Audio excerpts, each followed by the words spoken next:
ಶ್ರೀ ವೆಂಕಟೇಶಂ ಲಕ್ಷ್ಮೀಶಂ ಅನಿಷ್ಟಗ್ನಮವಿಷ್ಟದಂ ಚತುರ್ಮುಖೇರತನಿಯಂ ಶ್ರೀನಿವಾಸಂ ಭಜೇನಿಶಂ ಆನಂದತೀರ್ಥವರದೆ ದಾನವಾರಣ್ಯ ಪಾವಕೆ ಜ್ಞಾನದಾಯಿನಿ ಸರ್ವೇಶಿ ಶ್ರೀನಿವಾಸ್ಯಸ್ತು ಮೇ ಮನಃ. ಕೃಷ್ಣಾಯ ವಾಸುದೇವಾಯ ದೇವಕೀ ನಂದನಾಯ ಚ ನಂದ ಗೋಪಕುಮಾರಾಯ ಗೋವಿಂದಾಯ ನಮೋ ನಮಃ. ಆಚಾರ್ಯರ ಮಧ್ವ ಪರಂಪರೆಯಲ್ಲಿ ಬರುವ ಎಲ್ಲ ಯತಿ ಶ್ರೇಷ್ಠರಿಗೆ ದಾಸವರಣ್ಯರಿಗೆ ನಮ್ಮ ನಿಮ್ಮೆಲ್ಲರ ಮುಖಾಂತರ ಶಿರಸಾಷ್ಟಾಂಗ ನಮಸ್ಕಾರ ಸಲ್ಲಿಸ್ತಾ, ಶ್ರೀ ರಾಘವೇಂದ್ರ ಸ್ವಾಮಿಗಳ ಆರಾಧನಾ ಸೇವಾ ಸದ್ಭಕ್ತರೇ, ಹರಿದಾಸ ಬಂಧುಗಳೇ, ಇವತ್ತಿನ ನುಡಿ ಸ್ಮರಣೆ ನಮನ 383ನೇ ನುಡಿ ಸ್ಮರಣೆ ನಮನ. ಈ ಒಂದು ಭಾಗದಲ್ಲಿ ಅಧಿಕ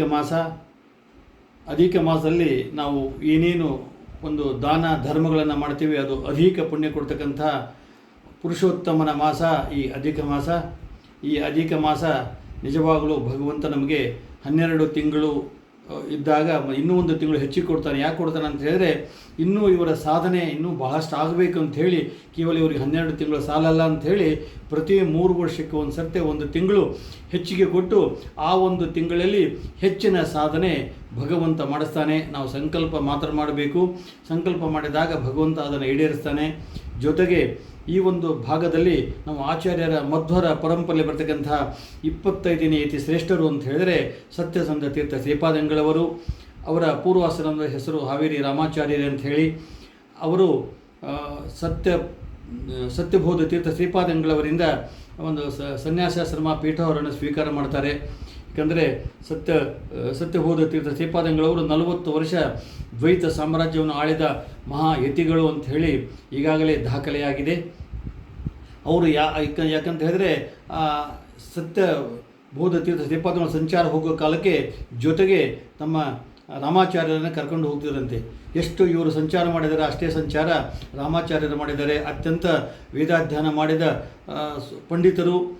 ಜೊತೆಗೆ ಆ ಮಠವನ್ನು ಒಂದು ಒಳ್ಳೆಯ ಹಾರಿಗೆ ತಂದಂಥ ಕೀರ್ತಿ ಆ ಮಠದಲ್ಲಿದ್ದಂಥ ರಾಮಾಚಾರ್ಯ ಸಲ್ತಾ ಇದೆ.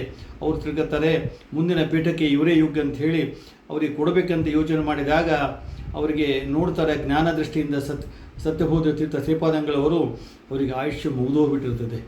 ಅಂದಾಗ ಸಂಕಲ್ಪ ಮಾಡಿದ್ದೀನಿ, ಅದನ್ನು ಭಗವಂತ ಈಡೇರಿಸ್ತಾನೆ ಅಂಥೇಳಿ ತಮ್ಮ ಒಂದು 10-11 ಒಂದು ಬೆಳ್ಳಿ ಬಟ್ಟಲುಗಳಲ್ಲಿ ತುಪ್ಪವನ್ನು ಹಾಕಿ ಕೊಡ್ತಾರೆ ಅಂತೆ. ಹಾಕಿ ಅವರಿಗೆ ಶಿಷ್ಯರು ಹೇಳ್ತಾರೆ, ಒಂದೊಂದು ತುಪ್ಪವನ್ನು ಕುಡಿ ಅಂತ ಹೇಳಿ. ಒಂದೊಂದು ಬಟ್ಲ ತುಪ್ಪ ಕುಡಿದಾಗ 1 ವರ್ಷ ಆಯುಷ್ಯ ಅವರಿಗೆ ಹೆಚ್ಚಾಗ್ತದೆ. 10 ಬಟ್ಲ ಕುಡಿತಾರೆ, ಇನ್ನೂ ಒಂದು ಬಟ್ಲು ಕುಡಿಯೋಕ್ಕಲ್ಲ, ಬಟ್ಲ ಕೆಳಗೆ ಬಿದ್ದು ಚೆಲುವು ಬಿಡುತ್ತದೆ. ಅವಾಗಂತಾರೆ ಇವರಿಗೆ 10 ವರ್ಷ ಆಯುಷ್ಯ ದಾನ ಮಾಡಿದ ಒಂದು ಕೀರ್ತಿ ಸತ್ಯಬೋಧ ತೀರ್ಥ ಶ್ರೀಪಾದಂಗಳವರಿಗೆ ಸಲ್ತಾ ಇದೆ. ಯಾಕಂದರೆ ಸತ್ಯಬೋಧ ತೀರ್ಥ ಶ್ರೀಪಾದಂಗಳವರ ಕಾಲ ಅಂತ ಹೇಳಿದರೆ ಜಗನ್ನಾಥದಾಸರ, ಗೋಪಾಲದಾಸರ, ವಿಜಯದಾಸರ ಕಾಲ.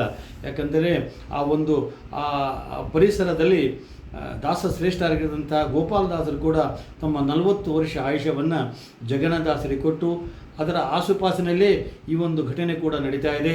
ಅದರಲ್ಲಿ ನಮ್ಮ ಸತ್ಯಬೋಧ ತೀರ್ಥ ಶ್ರೀಪಾದಂಗಳವರು ಕೂಡ ತಮ್ಮ ಆಯುಷ್ಯವನ್ನು 10 ವರ್ಷ ಅವರಿಗೆ ಕೊಟ್ಟು ಸನ್ಯಾಸಾಶ್ರಮ ಕೊಡ್ತಾರೆ. ಕೊಟ್ಟ ನಂತರ ಅದ್ಭುತವಾಗಿ ದ್ವೈತ ಸಿದ್ಧಾಂತದ ಜೊತೆಗೆ ದಕ್ಷಿಣ ಭಾರತದ ಪ್ರಚಾರ ಕೈಗೊಳ್ಳುತ್ತಾರೆ. ಸತ್ಯಸಂಧ ತೀರ್ಥ ಶ್ರೀಪಾದಂಗಳವರ ಒಂದು ಸಿದ್ಧಾಂತ ಅದ್ಭುತ. ಅವರ ಮಹಿಮೆ ಸತ್ಯಸಂಧ ವಿಜಯ ಒಂದು ಗ್ರಂಥದಲ್ಲಿ ಅವರ ಬಗ್ಗೆ ವಿಶೇಷವಾಗಿ ಅವರ ಮಹಿಮೆಗಳನ್ನು ಹೇಳಲಾಗಿದೆ. ಅದರ ಜೊತೆಗೆ ಅವರ ವಿಶೇಷ ಅಂತ ಹೇಳಿದರೆ ಶ್ರೀ ರಾಘವೇಂದ್ರ ಸ್ವಾಮಿಗಳ ನಂತರದ ಒಂದು ಅಂಶ ಕೂಡ ಅಂತೇಳಿ ಹೇಳ್ತಾರೆ. ಯಾಕಂತ ಹೇಳಿದರೆ ಅವರು ವ್ಯಾಸರ ರಾಜರ ಮಠವನ್ನು ಉದ್ಧಾರ ಮಾಡಿದರು. ನಂತರ ವಿಜೇಂದ್ರ ತೀರ್ಥರ ಮಠದಲ್ಲಿ ಬಂದು ರಾಘವೇಂದ್ರ ಸ್ವಾಮಿಗಳಾಗಿ ರಾಯರ ಮಠದಕ್ಕೆ ಇವತ್ತಿಗೂ ಹೆಸರುವಾಸಿಯಾಗಿದ್ದಂಥ ರಾಘವೇಂದ್ರ ತೀರ್ಥರು ಆ ಮಠವನ್ನು ಮುನ್ನಡೆಸ್ಕೊಂಡು ಹೋಗ್ತಾ ಇದ್ದಾರೆ.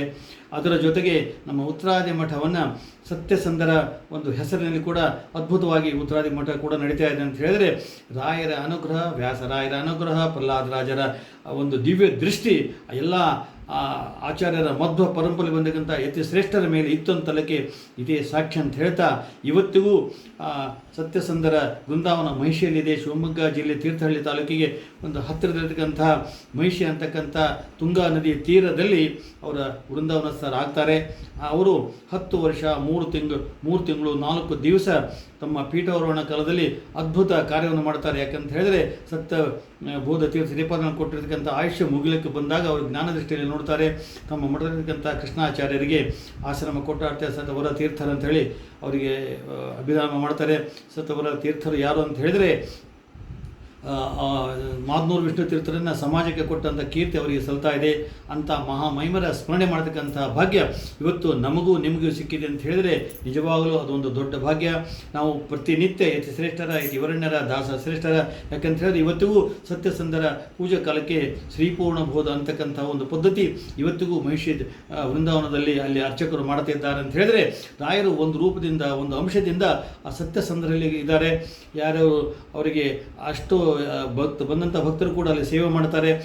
ಮಂತ್ರಾಲಯದಲ್ಲಿ ನಮ್ಮ ಹೊಸ ರೀತಿಯಲ್ಲಿ ಆ ಸೇವೆ ಮಾಡಿದ್ರೆ ಏನು ಭಾಗ್ಯ ಬರಬೇಕು ಆ ಭಾಗ್ಯ ಕೂಡ ಸತ್ಯಸಂಧರ ಒಂದು ಕ್ಷೇತ್ರದಲ್ಲಿ ಕೂಡ ಮಹಿಷಿಯರ ಕ್ಷೇತ್ರದಲ್ಲಿ ಕೂಡ ಬರ್ತಾ ಇದೆ ಅಂತ ಹೇಳ್ತಾ ಇವತ್ತು ನುಡಿಸ್ಮರಣೆ ಜೊತೆಗೆ ಭಾಗೀರಥಿ ಜಯಂತಿ ಕೂಡ ಬಂದಿದೆ. ಭಾಗೀರಥಿ ಅಂತ ಹೇಳಿದರೆ ಭಗೀರಥನ ಪ್ರಯತ್ನದಿಂದ ಸಾಧಾರಣ 60,000 ಸಗರನ ಪುತ್ರರನ್ನು ಒಂದು ಪಾಪ ವಿಮೋಚನೆ ಮಾಡಿ ಅವರ ಮೇಲೆ ಗಂಗಾ ನದಿಯ ತೀರ್ಥವನ್ನು ಹರಿಸಕ್ಕಂಥ ಕೀರ್ತಿ ಭಗೀರಥನಿಗೆ ಸಲ್ತಾ ಇದೆ. ಭಾಗೀರಥಿ ಜಯಂತಿ ಅಂತ ಕರೀತಾರೆ. ಸಾಧಾರಣ ದೇವಲೋಕದಿಂದ ಬರೆದಂಥ ಸುರ ಗಂಗೆ ಅಂತ ಹೇಳಿದರೆ ಆ ಗಂಗಾ ಮಾತೆ ಬಂದಾಗ ಸಾಕ್ಷಾತ್ ಶಿವ ತನ್ನ ಶಿರದಲ್ಲಿ ಧರಿಸ್ತಾನೆ.